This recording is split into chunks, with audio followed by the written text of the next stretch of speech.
Okay, so this morning we're going to be using one of the jars out of the pantry, and that's one of the rules that I'm trying to keep with. I said just dinners, but I've decided to try for breakfast too, to use something out of the freezer or out of the pantry.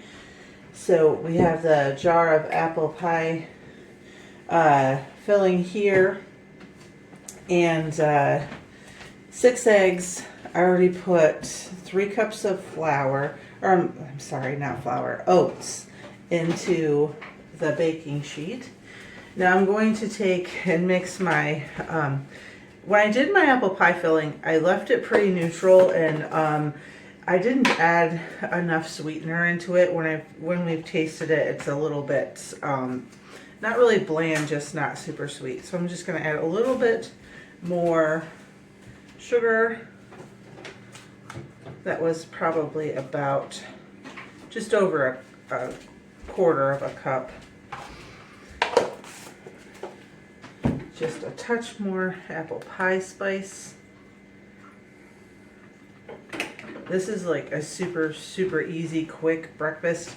The hardest or the longest part is the cooking time, but that's why I like it, because I can just make it up, throw it in the oven, set my timer, go do what I'm gonna do, and come back to it. And it takes about 35 to 45 minutes in the oven at 350. I'm going to crack my 6 eggs in here and mix it all together.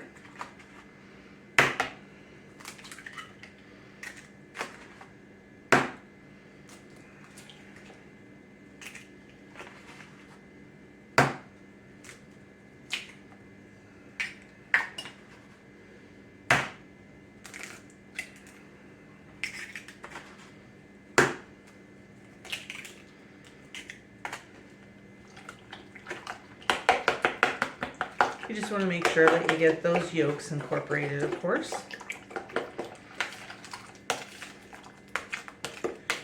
And the reason why I put 6 eggs in here is I want to add some good protein to breakfast. I just think it's really important.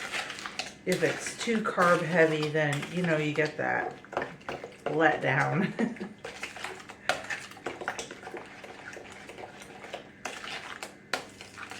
All right.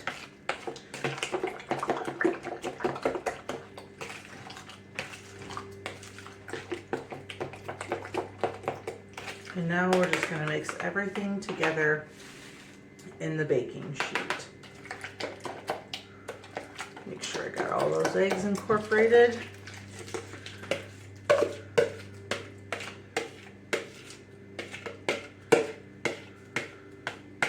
If your apple pie filling is pretty thick and you don't have enough liquid, you could add some apple juice or some water, which I may have to add a little bit. No, I think it's going to be fine. You just want, or you could add another egg or 2 as well, but then it's going to be nice and thick. If you like it to be more like a bar, so like the kids can grab one and eat it without even needing a bowl or anything like that, add a couple more eggs and it will be like a nice oatmeal cereal bar. I just want to sprinkle a little cinnamon over the top, and then we'll be done. I didn't grab the cinnamon, so I'll just use just a little bit of apple pie spice. Just a little bit. All right, now in the oven it goes at 350 for 35 to 45 minutes.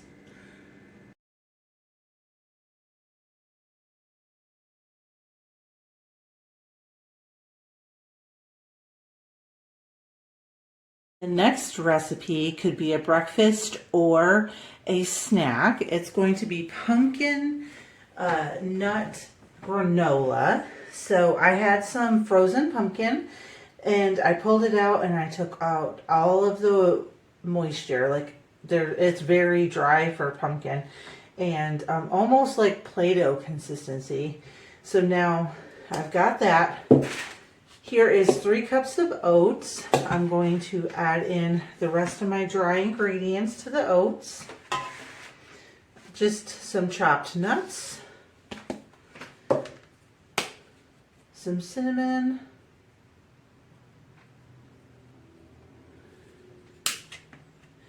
and a little pinch of salt.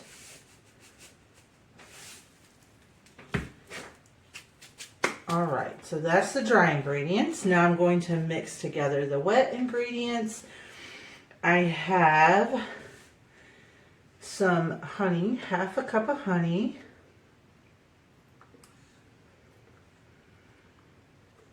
I need to find me a better silicone spatula. This one does not work the greatest. It's not attached to the handle and it always falls off. Kind of a pain in the butt, actually. Okay, get the rest of that honey out of there.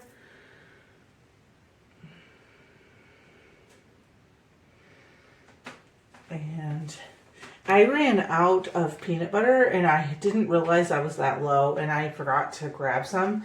So I just took some almond, actually it was more mixed nuts than just almonds, and put it in the food processor with a little bit of oil and made my nut butter.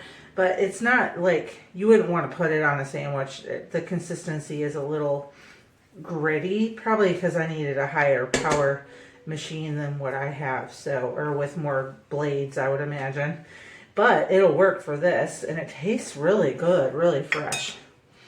So let's see now. We put in the nut butter and the pumpkin.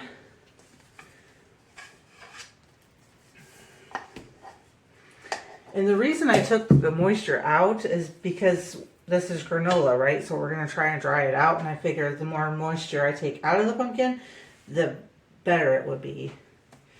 So that is the wet ingredients. We're just going to mix those together.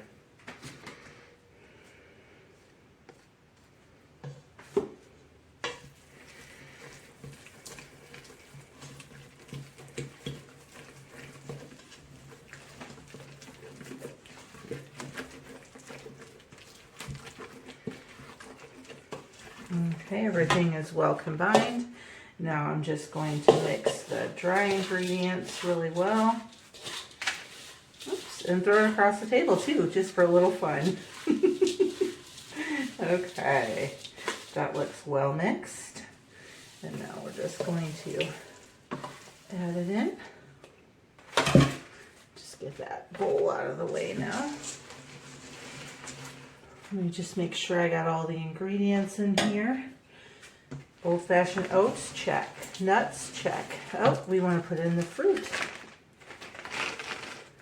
These are things that I went through my cupboard, and this is Pantry Challenge, right? And you're supposed to grab out whatever you've got, odds and ends. That's exactly what's in here. I found some nuts. Well, actually, it was I can't think of what you call it. You know, like the mix with the nuts and the fruit. I hate when I blink on my thoughts. But anyways, I found that in there, and then I found just some mixed nuts, and I checked to make sure they were all still good, and they were. So I'm like, okay, we're going to figure something out. And then when I went through my freezers, I had seen that I had some frozen pumpkin. I'm not sure why I decided to freeze it when I was canning all of it. I'm not sure, but I did. And I know the frozen will go bad before the canned stuff does. So I thought we're going to use that up. Oh my gosh, this smells so good. This would be like a perfect like fall or Thanksgiving or something. It just smells like fall. It's not. It's January, but that's okay. This is going to be something we're going to enjoy. So I went ahead and took 2 cookie sheets and put some parchment on it because I was afraid that it wouldn't all fit in a single layer on the one parchment, or I mean on the one pan, but I think it will. So now we're just going to spread this out.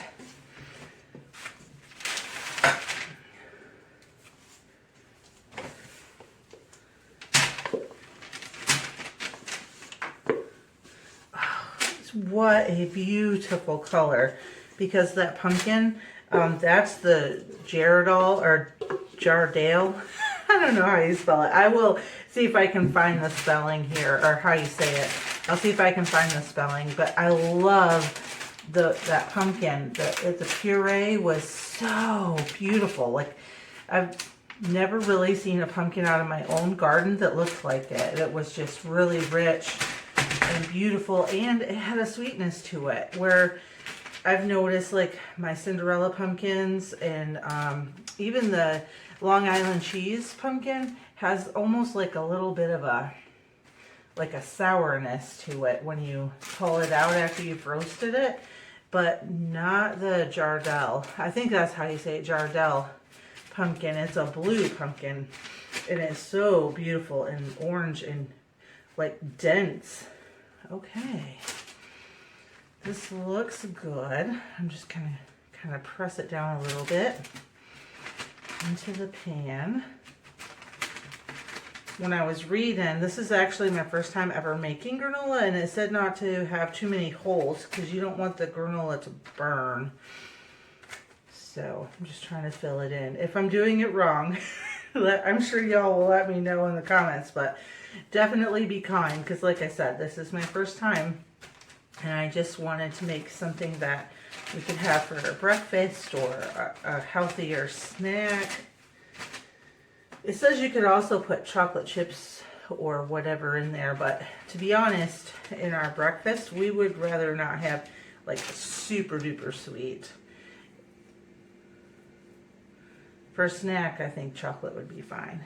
Okay, so now it says to bake for 25 minutes at 350 on the top rack farthest away from the heat source.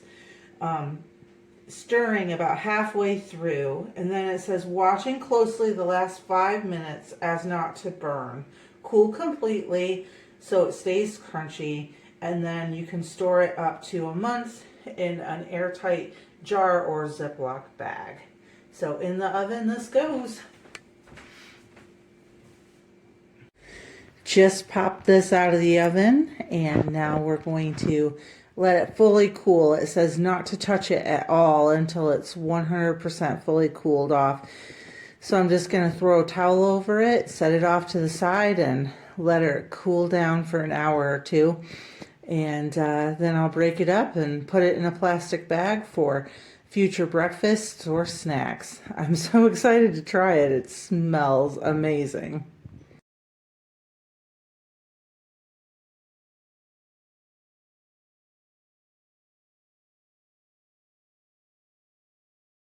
The third breakfast can also double for a snack, and this is zucchini muffins. I have my dry mix all together in a bowl. This is 3 cups of all-purpose flour, about a tablespoon of cinnamon, and about half a tablespoon of nutmeg, and a tablespoon of baking soda. I'm just going to mix that all together, and then we're going to mix up the wet ingredients, and then I'll pour the dry into the wet. To make up for some of the sugar, I'm going to be using 2 mashed bananas just to help sweeten it without adding all of the sugar. Let me grab another measuring cup.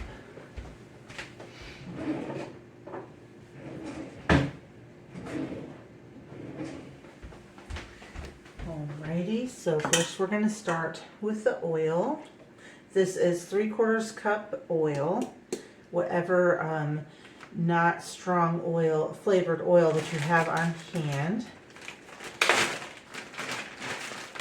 And I'm going to be mixing in about 3/4 cup of brown sugar. You can use white sugar, whatever you like. I like the richness of brown sugar. Now I'm just going to mix that together.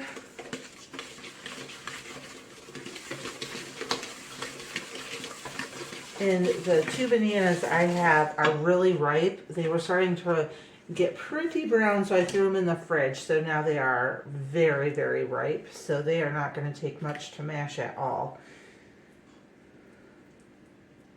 Because I don't know if you know, if you throw bananas in the fridge, they are going to definitely turn brown quicker. There we go. We're going to mix that in with the oil and the sugar.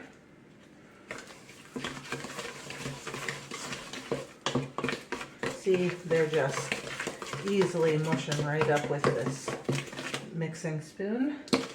And I just flung some right into my eye. Next, I'm going to mix in the zucchini, and then I'm going to mix in 4 eggs. And it doesn't really matter if there's,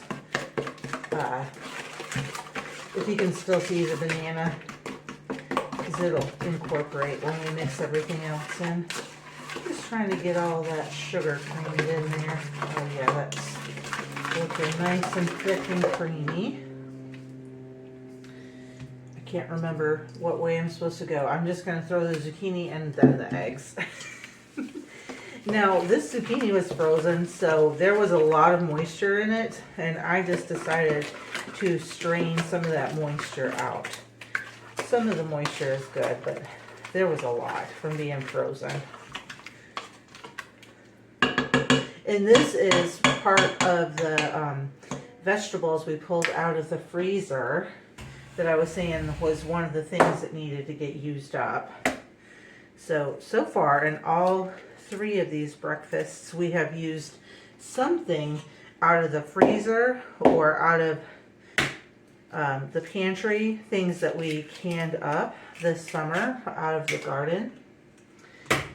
And all of, pardon me, all the frozen vegetables have been out of our garden too.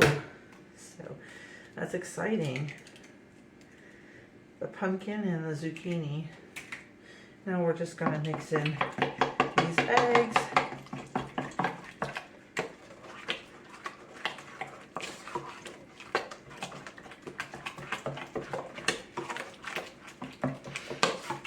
Add in some vanilla, and then we'll start adding the dry ingredients. And then I have 24 muffin or cupcake liners, whatever you want to call them. I don't know if I will get 24 out of this. I usually do. And I'm going to be using my cookie scoop because that is the perfect amount for these. All right, some vanilla.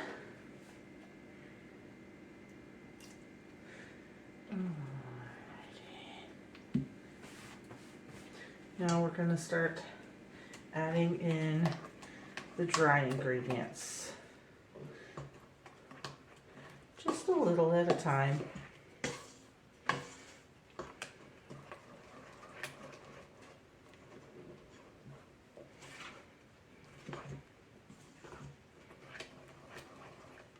You can use this or do this with a stand mixer if you want. I just didn't feel like pulling mine out.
Almost all incorporated.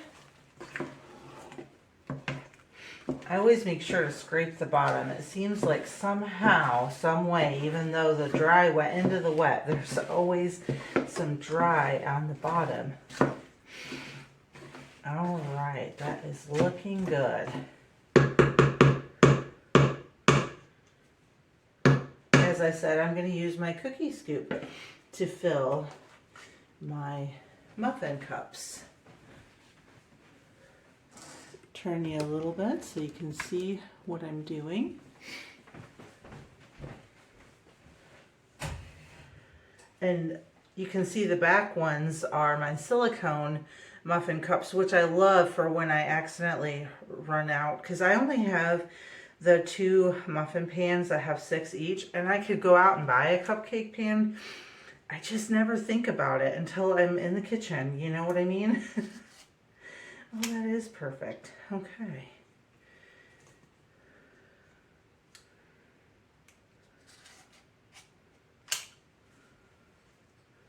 This makes life so much easier. This was one of my Christmas presents from one of my children.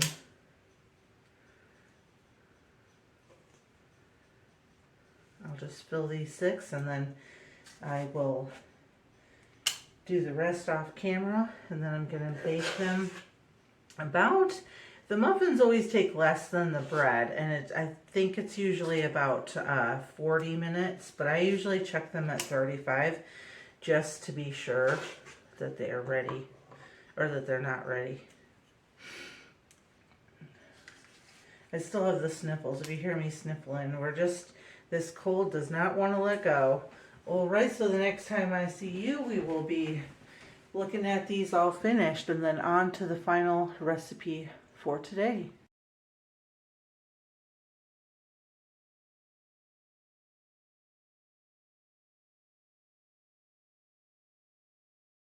The last breakfast for this video is going to be breakfast burritos.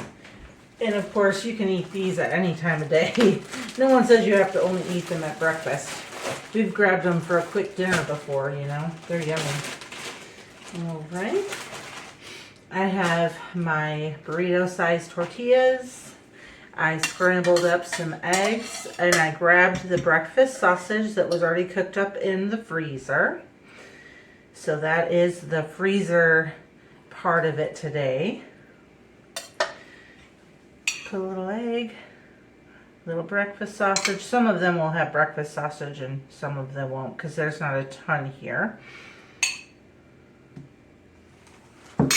And a little cheese.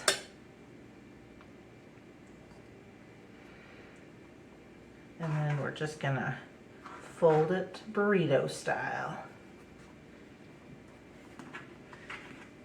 Now, my favorite way to preserve these, especially if they're going into the freezer, is to take some plastic wrap and wrap each individual tortilla and then stick them all in a gallon-sized freezer bag together. That way there's layers between the cold and the burrito. Plus, my husband can just grab one of these or a couple of them and throw them in his bag as he's headed for the semi-truck, and then he has an instant breakfast.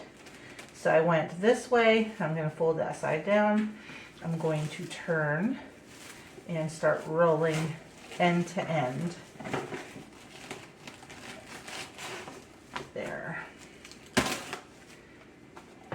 And now it's got a good layer on it, so when it goes in the freezer, it's not going to get freezer burnt. We've had these in the freezer. They don't usually last a super amount of time. I'm not going to lie. I'm not going to say it's because they go bad either. It's because we love them. But I bet they would last a good 3 months in the freezer, no problem, if you have them packaged up right. You could also stick them in their own freezer bag and stick them in here, and then that way, you know, whatever you want to do with them. But that way there's multiple layers. So we'll do one more, and then I'm not going to bore you watching me do these. This, I have to say, is one of our favorite make-ahead, my husband's favorite make-ahead breakfast is these burritos. They're really easy for him to eat when he's on the road, especially if I don't overstuff them. And he's called me out on that before. Babe, they're too messy. I am driving and I can't have breakfast falling all over my lap, you know, which makes sense. So, alrighty.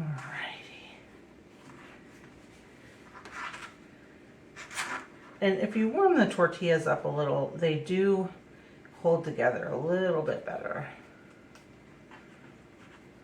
Oh, sort of did that wrong, didn't I? I still I have sick brain. It sucks. Okay, this tortilla is starting to try to fall apart on me. Okay. Plastic wrap.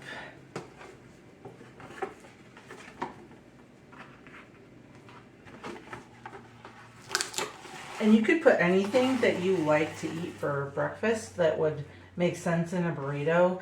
You could throw onions and peppers or whatever, you know, whatever your preference is.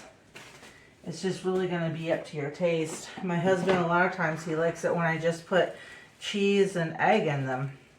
So they don't have to be fancy, or they can be fancy. It's up to you and what you like. All right, that's it. That's all there is to it. So I'm going to finish these up, and I will see you. Oh, I forgot. Let's go over and check out the muffins because they just came out of the oven. Oh, don't those look good? I wish I had smell-o-vision. They smell amazing. So we didn't end up getting 24. I think we got about 21. Yeah, 21 because there was 3 muffin cups left over. So that's a nice amount of snacks and breakfasts. So I'll see you on the next video. Thank you so much for joining me. And the next video will be 4 or 5 dinners that I make throughout the week using stuff out of the pantry and out of the freezers and wherever else I have food stashed in this house. So have a wonderful day and thanks for joining me. Bye-bye.